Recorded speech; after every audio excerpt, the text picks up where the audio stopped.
সুস্মি, তোমার সাথে একটু কথা ছিল। বলো। কিভাবে বলি, আমি তোমাকে খুব পছন্দ করি, তোমার সাথে প্রেম করতে চাই। ওকে। তুমি রাজি? হ্যাঁ, সমস্যা নেই। তবে আমি তো আজকে চলে যাচ্ছি কালকে। ওকে?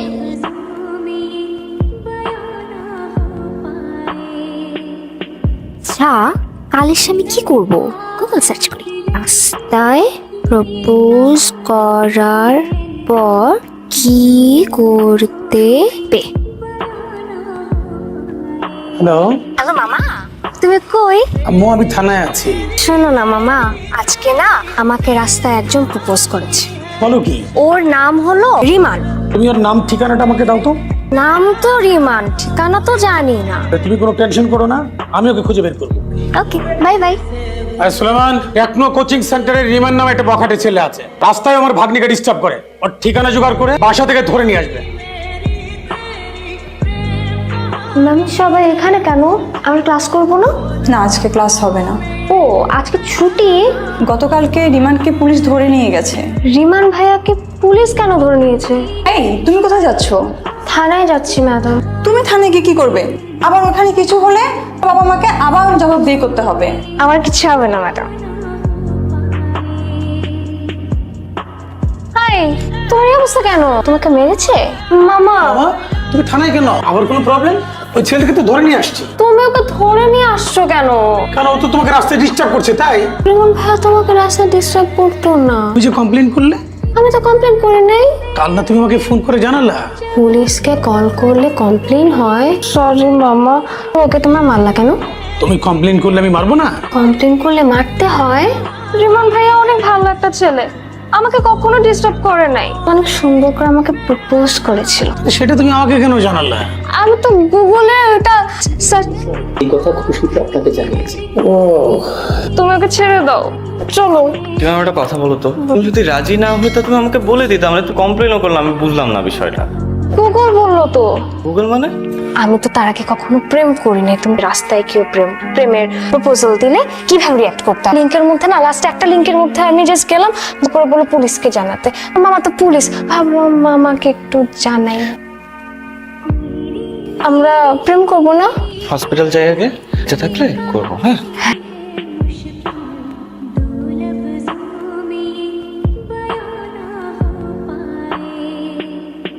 আচ্ছা, তুমি গতকাল কি রেস্টুরেন্টে সেই মেয়েটা না? হ্যাঁ।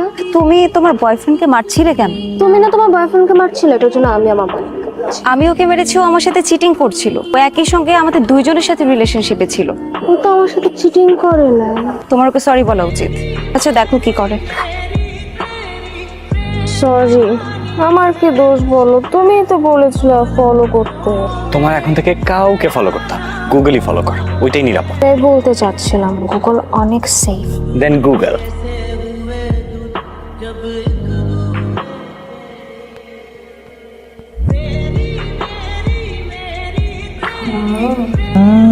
আমার না একজন বয়ফ্রেন্ড হয়েছে। আমি যে কোচিং এ যাই, ওই কোচিং এ ও যায়। ওর নাম হলো রিমান। ও না ভালো একটা ছেলে। আমাকে একটু পরিচয় করিয়ে দাও, একদিন বাসায় নিয়ে আসো।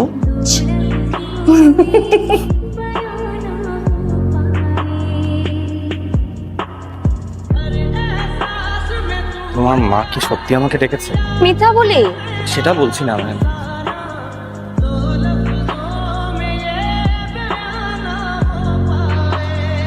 বিশাল বড় লোক। ওয়ালাইকুম আসসালাম। কেমন আছো তুমি? আমি তো সুস্মির কাছ থেকে শুনে আমি বলেছিলাম তোমাকে নিয়ে আসার জন্য। খুব ভালো হচ্ছে তুমি এসছো। তোমার বাসায় কে কে আছেন? বাবা, মা আর আমার ছোট বোন। ওনারা নিশ্চয়ই ঢাকায় থাকেন। রংপুরে। তোমার বাবা কি করেন? আন্টি, আমাদের চালের ব্যবসা, বাজারেই দোকান। চালের ব্যবসা। চাল সম্পর্কে আইডিয়া তোমার কাছ থেকে পেতে পারি, তাই না? আমি বরং যাই, তোমরা কথা বলো। তোমার জন্য জুস দেবো মা? না। সুস্মি, তোমাকে একটা কথা বলবো মা। বলো। রিমানের সাথে তোমার সম্পর্কটা হবে না। কেন? আমরা ওদের থেকে অনেক বড় লোক, ওরা গরিব, তোমার প্রবলেম হবে। গরিব হলে প্রেম করা যায় না। তুমি যে ল্যাপটপ ইউজ করো, হ্যাঁ, ও হয়তো তোমাকে দিতে পারবে না। তুমি যে কাপড় চোপড় পরো, তারপর যেরকম খাওয়া দাওয়া তোমার পছন্দ, সেটা যদি তুমি না পাও, মন খারাপ হবে। ঠিক আছে, সমস্যা নেই। আচ্ছা শোনো, আমাদের না প্রেমটা হবে না, বুঝছো? কারণ আম্মু বলেছে আমরা তো বড় লোক আর তোমরা হলো গরিব। নো প্রেম। চলো না। তো আস্তে আস্তে হাঁটে। পরে আরো বলেছে বড় লোক আর গরিবদের মধ্যে প্রেম হলে নাকি এক প্রবলেম, আমাদের ব্রেক। হাঁটো না, আসো।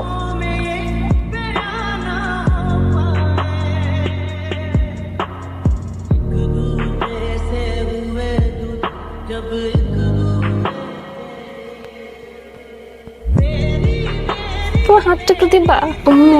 ব্রেকআপ হলে সে কষ্ট লাগে। রিমন আছে না, ওর সাথে তো ব্রেকআপ করেছি আমি। এতবার ওকে কল দিলাম, রিসিভ করে অনেকবার। এখন না ফোন বন্ধ, জানো? আমার এখানে না পাকা পাকা লাগছে ওর ফোনটাও। আমি না ওকে ফোনে পাচ্ছি না। আমার ব্রেকআপ হলে নাকি অনেক কষ্ট লাগে। আমার অনেক কষ্ট হচ্ছে, কিছু খেতে পারছি না মা। কি প্রবলেম? সুস্মিতার কোচিং এ নামের একটা ছেলের সাথে পরিচয় হয়। ও ছেলেটাকে খুব পছন্দ করে। কদিন আগে ছেলেটা এসেছিল, ওর সাথে কথা বলে মনে হলো ওদের পারিবারিক আর্থিক অবস্থা বেশি ভালো না। তো আমি ওকে বলেছিলাম যে এই সম্পর্কটা কন্টিনিউ না করতে, কিন্তু দেখছি আমার মেয়ে একদম ভেঙে পড়েছে, খাওয়া দাওয়া করছে না, মন খুব খারাপ। আমাদের মেয়েটা তো আর 8-10 টার মতো না। ও ছোটকালে কথা শিখেছে অনেক পরে, ও বুঝতে শিখেছে আরো পরে। আর ওর এই বয়সে আমরা দুজন জব নিয়ে খুবই ব্যস্ত ছিলাম। ও একা একা বড় হয়েছে। ও কিন্তু এই প্রথম ইমোশনালি ইনভলভ হয়েছে। তুমি ওই ছেলেটাকে আবার ডাকো, কথা বলো। আমার মেয়েটা হৃদয় দিয়ে ওই ছেলেকে ভালোবেসেছে।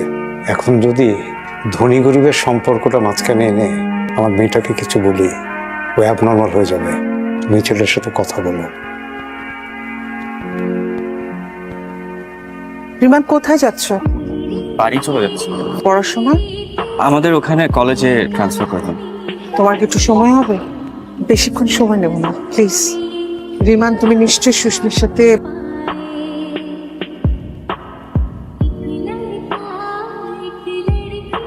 মানে আমি ওর বাবা দুজনেই চাই তুমি আগের মতো সুস্মির সাথে মিশো। আর যখন সময় হবে তোমার বাবা আমার সাথে যোগাযোগ করবে। তুমি কি আমার কথা বুঝতে পারছো?